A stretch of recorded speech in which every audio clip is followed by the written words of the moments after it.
Okay, hello there, AP US History students. We are now going to be working on our National Review for periods 6 and 7. And that is probably like the center part of US history and has to do with industrialization to World War I. By the way, I have to tell you guys. Oh, really? I did not know that she was coming. I will probably sit with her. We're going to start again. I'm going to have to get rid of this. Okay, here we go. Okay, so this is take 2 on the title page. Hello, AP US History students. We are now at the National Review for periods 6 and 7, which is industrialization to World War I. Now, in my personal opinion, I happen to really love this period, and I really do feel like this is the period that gets started with modern US history. Now, that's my opinion. I would suggest that it gets started around 1875, and the reason why is because of the advancement into industrialization, which changes everything in the way we've been doing things. Before this, we had a farming country that led up to the Civil War dealing with the issue of slavery. Now we've entered into a very different time period of US history. Now, don't get me wrong, there are a lot of continuities that we've talked about in class, problems of racial hierarchies and racial inequalities that still remain, but industrialism really changes the way the country goes and takes us all the way up to World War I.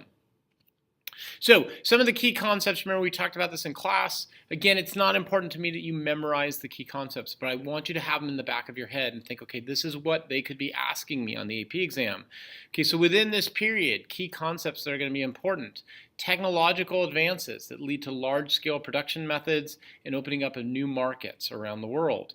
Another key concept that's very important are people moving around the world. That's going to be really important when it comes to the United States because we're going to end up having then new forms of labor for that industrialization in the previous key concept. And then last off, the Gilded Age, which is this time period that we're talking about with industrialization, produces new cultural and intellectual movements, public reform movements, and debates over how to manage these types of different movements that are happening with industrialization. Okay, so in order to get this started, going back to 1875, we have what are called the giants of industry. And the big ones that you need to remember are John Rockefeller, who organizes Standard Oil, Andrew Carnegie, who organizes steel, and the Big Four, which are our leaders of the transcontinental railroads, Leland Stanford, Collis Huntington, Charles Crocker, and Mark Hopkins. Then last up, J.P. Morgan, who's going to organize banking. Okay, so how did they do this? What were their methods emerging? Well, remember what we talked about before with this horizontal integration, best represented by John Rockefeller. Remember that sort of like a horizontal line, you buy out all your competition. Vertical integration, that's Andrew Carnegie. You buy out the process to make steel. So think of that as a vertical line going up. You buy all the things that it takes in order to get to that final part of making steel. And then interlocking directorates, J.P. Morgan, placing your directors on different boards of banks in order to order them to take over all these banks.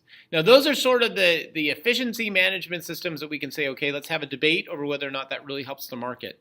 But then there are the real questionable methods that are done, especially by John Rockefeller. Industrial spying, sending people out from your industry to spy on other industries. Or industrial espionage, sending people out to work for you in order to destroy other industries. Now, the reason why all this becomes important is the question of whether or not what the sort of giants of industry did, was it good for the country? In order to understand this, we have to get into the new immigrants who provide the labor. So when we think of immigration in U.S. history, think of them as coming in waves. The first wave at the very beginning of U.S. history in colonial times is settlers from Northern Europe. So that's Britain, France, and Spain. The second wave of immigrants comes in the 1840s, and that's Ireland and Germany. And then in the 1870s, we have what are called the new immigrants. Now, it's kind of funny because in some ways today, our new immigrants obviously are coming from very different parts of the world. New immigrants today are coming from places like Africa, India, and Latin America. But in the 1870s, we call them the new immigrants because they are from a very different part of the world than what we're used to. We're now starting to see people coming from Eastern Europe, Southern Europe, and China. And they settle in what were called niche neighborhoods or ethnic neighborhoods. Okay, why is that the case? Well, it's even true today for a lot of immigrants. Immigrants tend to settle in areas where they have family locations. They understand the language. They can get sort of a pool of finances. And that allows them to start to climb up the ladder. This has been going on for a long time. And it's not just the 1870s. We saw this happen with German immigrants, with French immigrants. So one of the developments that comes up at this time period, especially in New York, is something called the political machines. Political machines were basically people who would organize these immigrants in order to get votes. And so in some ways, and it was called this time, it was very corrupt. A good example is Tammany Hall and Boss Tweed. He would organize these immigrants to vote for him. But what we've also kind of found out is that Bostweed in many ways for how corrupt he was, provided a way for immigrants to come into the country. So he would get these votes for them, but then he would provide them with services. He guaranteed them, he would find them jobs. He made sure to clean their streets. He made sure that he would take care of things that, like if there were problems in their living quarters, he would take care of them. In many ways, this provided that niche neighborhood, that foundation for immigrants to get into the country. So because of this, the workers had to respond to the problems that a lot of these big industries were creating. And you probably remember from the year talking about this, wages, $6 a week for men, $3 a week for women, $1.50 for children, and they worked anywhere from 17 to 19 hours a day. Now you're probably saying 70, that doesn't sound right. But it was, because at that time period there were no maximum standards for hours. And on top of that, the idea was mass production. And there were so many immigrants coming in that if you didn't want to work that amount of hours, not a problem, we can hire somebody else. And so because of that, you had a response. And the responses came from a variety of sources. There was the most radical response, which came from the industrial workers of the world, the IWW. Their leader was a man named Bill Haywood. They advocated for things like anarchism and socialism. Very few people ever joined with that. At its height, the socialists in America had 1 million people, which sounds like a lot, 1 million. But when you think that the country ranges anywhere from 100 million to 300 million people, 1 million people is a very small percentage of the country. The primary group tended to be the union response. And union response was sort of this moderate group. The biggest one was the American Federation of Labor, the FFL, led by Samuel Gompers. And he said that his issue is bread and butter issues. Minimum wages, maximum hours, better conditions. We also had the Knights of Labor that said, we agree with that idea that we should have a minimum wage, maximum hours, or all that kind of stuff.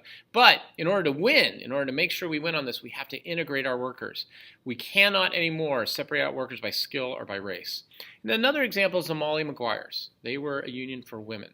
So what were some of the big events that they got involved in? The big ones you want to remember are the Homestead Strike, the Pullman Strike, and the Haymarket Strike. The Homestead Strike was a strike out in the valleys against Carnegie. The Pullman strike was during the 1890s. There was a huge depression that took place, and Pullman, who owned a railroad company, cut back on working hours, cut back on wages, and then raised prices for local housing rents on the Pullman campus. So because of that, there was a strike against Pullman over this. And then there was the Haymarket strike in Chicago, in which leaders of unions got together and talked about the need for better wages and working hours in the midst of this huge speech that was taking place. A bomb was thrown into the middle of the area, killing several police officers. All the leaders of the Haymarket strike were brought into trial. They were convicted. They were put in prison. Some of them actually ended up being executed. Some committed suicide. And then about 10 years later, the governor of Illinois released them and said, if you look at what happened during the trial, it really was not based upon evidence. It was based upon prejudice. And that leads us into these new social ideas that happened at the time. And there's a divide that takes place. On the one hand, there is the belief, based on a lot of these prejudices, of social Darwinism. The idea that the poor and racial minorities are there because of their genetics, because of who they are biologically. And because of that, they just haven't adapted. And so the idea was, under social Darwinism, it gets started in Great Britain, it comes over to the United States. The idea is that there is a racial hierarchy. There is a hierarchy of people based upon poverty and based upon wealth, but it's based upon our biology. And off of that comes another belief system called the gospel of wealth. In the gospel of wealth, the promotion was that if you look at the Gospels, Jesus is an awesome businessman who sells his ideas based upon the ideas of hard work, personal piety, meaning doing the right thing personally, and competition. So those two ideas kind of join up together, and they become a way of promoting like capitalist industry at the time. On the opposite end in Christianity is something called the social gospel. The social gospel preaches that socialism should be mixed with Christianity and try to solve societal injustices. And the best two examples of that are a man named Walter Rauschenbusch, who was a Christian minister, and Jane Addams, who set up a whole bunch of what were called Hull Houses to help immigrants as they came in to learn new skills and to have their needs met. But Jane Addams and Walter Rauschenbusch also believed in the need for greater social change to take place. So that's our big division that takes place at this time period, the idea of racial hierarchies, and on the other hand, the need for social justice. So, in the midst of all this, there's also another movement going on outside of the city, and that's in Western expansion. Remember that during the Civil War, Lincoln had created homestead grants in which he promised people, if you move out west and you settle land for like 10 years, we're going to sell the land to you at a very cheap price. That got a huge amount of migrants to move out into these western areas. And then he also provided grants to transcontinental railroads that started building up through these areas and connecting the country. And as they did that, they created new cities like Chicago, San Francisco, and Los Angeles. These were the hubs they would stop at. And now all of a sudden, all these farmers who were out there could also ship their goods up to these transcontinental railroads, and the transcontinental railroads then could sell them out to the rest of the country. In the midst of all of this, new technology started being built, like the mechanical reaper, barbed wire, and fertilizer. That actually led to bigger agricultural businesses now moving out into the area. And as they did that, they pushed out these small farmers and centralized the land. Railroads were also charging different rates for short hauls and long hauls. So because of this, farmers started establishing movements to try and protect what they had. Some examples: the Grange, which called for state regulations on railroads. That actually, the case of this went to the Supreme Court, and it was called the Wabash case. And in that case, the Supreme Court said states cannot regulate railroads. It has to be done by the National Congress. Farmers also formed what were called cooperatives in order to share their production. But the biggest movement amongst farmers is known as the populist movement, which called for federal regulation of railroads and public utilities. But even more importantly, you might remember, they called for bimetallism, the use of both gold and silver in order to boost currency and, yes, cause inflation, but the inflation they believed would allow people to buy more farmer goods. So that's that industrialization time period. Now let's switch over really quick to the next time period, which has to do with the international growth of the U.S. However, there's a huge crossover between the two, and I'll explain in a minute what it is. So here are some of the key concepts. Again, don't have to memorize them, but I want you to think about it. Growth, expanded opportunity. Well, economic instability leads to new efforts to reform U.S. society. Now, think about that for a minute. When it talks about growth, expanding opportunity, but there's an economic instability, what is that referring to? You might remember, it's referring to overproduction. And remember, what's the solution to overproduction? Go abroad. Let's find new markets. So this is where 6 and 7 kind of interconnect with each other, okay? So 6 is talking about the problems in industry. That's why we get over into this expansion. Next key concept: innovations in communications and technology contributed to growth of mass culture, while significant changes occurred in internal and international migration patterns. So here again, we're starting to see, industrialization started creating a lot of growth of different types of mass culture that was taking place, a lot of problems. This is why people start moving in different directions. And then last off, American participation in a series of global conflicts propels the U.S. into an international power position. So this is both what we're going to see in the Spanish-American War and then eventually World War I. So let's go through those. So some reasons for U.S. expansion in the late 1800s. So the biggest problem we talked about, overproduction of industrial goods. Remember what's so important about that: we're not looking for Chinese labor, we're looking for Chinese people to buy products. In order to do that, the U.S. started looking to places like Hawaii and the Philippines. So, like, a good example of this is what happened with Hawaii. In the case of Hawaii, the American settlers who went there overtook the government and conquered Hawaii at that time, and then reached out to the U.S. government and asked President Cleveland to come in and take over Hawaii. And Cleveland said, no, wait, we can't do this. It violates our principles. But when the next president comes in, McKinley, he sees an opportunity because McKinley is going to be involved in the Spanish-American War. And when he does, he sees Hawaii as a connection out to China. That connection is based upon the theory of Alfred T. Mahan, the idea that if we have naval dominance, we can establish all these stepping stones in which the Navy will both protect and be stopping off points in order to get out to China. So that leads us into the Spanish-American War, and that really does provide the big context for Hawaii as well. The Cubans rebelled against the Spanish rule at the time, and the Americans saw it. Popular American opinion was, wow, this is 100 years after our American Revolution. Same thing, right? They're just fighting the Spanish. We were fighting the British. But there's another issue that comes up too economically, and that's the sugar market. So the American government had passed something called the Wilson-Gorman Tariff, which raised prices on sugar, leading to an economic crisis within Cuba. Now, at that time, that creates two things. One, it creates an economic crisis that gets the Spanish more involved, that allows us to have sort of like a pretext for the war. But also, this allows the American leadership to justify going in and taking over Hawaii. We keep our tariff on Cuba, that keeps prices up there. We incorporate Hawaii, that means we can get sugar from Hawaii. So notice that there are multiple economic interests that are happening here. Then all of a sudden, there's an explosion of the battleship Maine, the U.S. battleship of Maine in the Havana Harbor. And our claim at the time was the Spanish had to have done it. Well, We actually know today the Spanish didn't do it.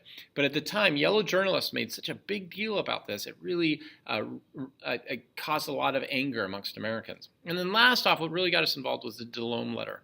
There was a letter that was intercepted from the Spanish ambassador calling President McKinley spineless. And this just sent Americans over. That was it. We were going to get involved. Once we do get involved, this allows us to do what the bigger picture was, which was getting that connection with China. So this goes back to 1850, when the American Commodore Perry forced open Japan. Then after that, we get involved in the Spanish-American War, and we take over the Philippines. And after a 2-year civil war, we take over and we annex it as a territory. Then we establish the open door policy, which basically split China up into different trade zones for both the Europeans and for America. And in response to this, the Chinese go through the Boxer Rebellion, which was a traditional Confucian rebellion. Now, here's what I want you guys to see that's so important. Look at what the bigger picture was. To solve overproduction, we need to get out to China, and so we're establishing all these stepping stones in order to do that. Okay, so in the midst of all this, then, we switch over to the Progressive Era, and we're kind of back now to those internal problems that were taking place and the need for reforms. The muckrakers exposed the problems that were happening at the time through journalism, and they exposed problems like the poverty of urban areas for new immigrants. They exposed the monopolization of markets. They exposed the segregation in the North and the South. Progressivism gets started in the 1890s and then flows through into the 1920s.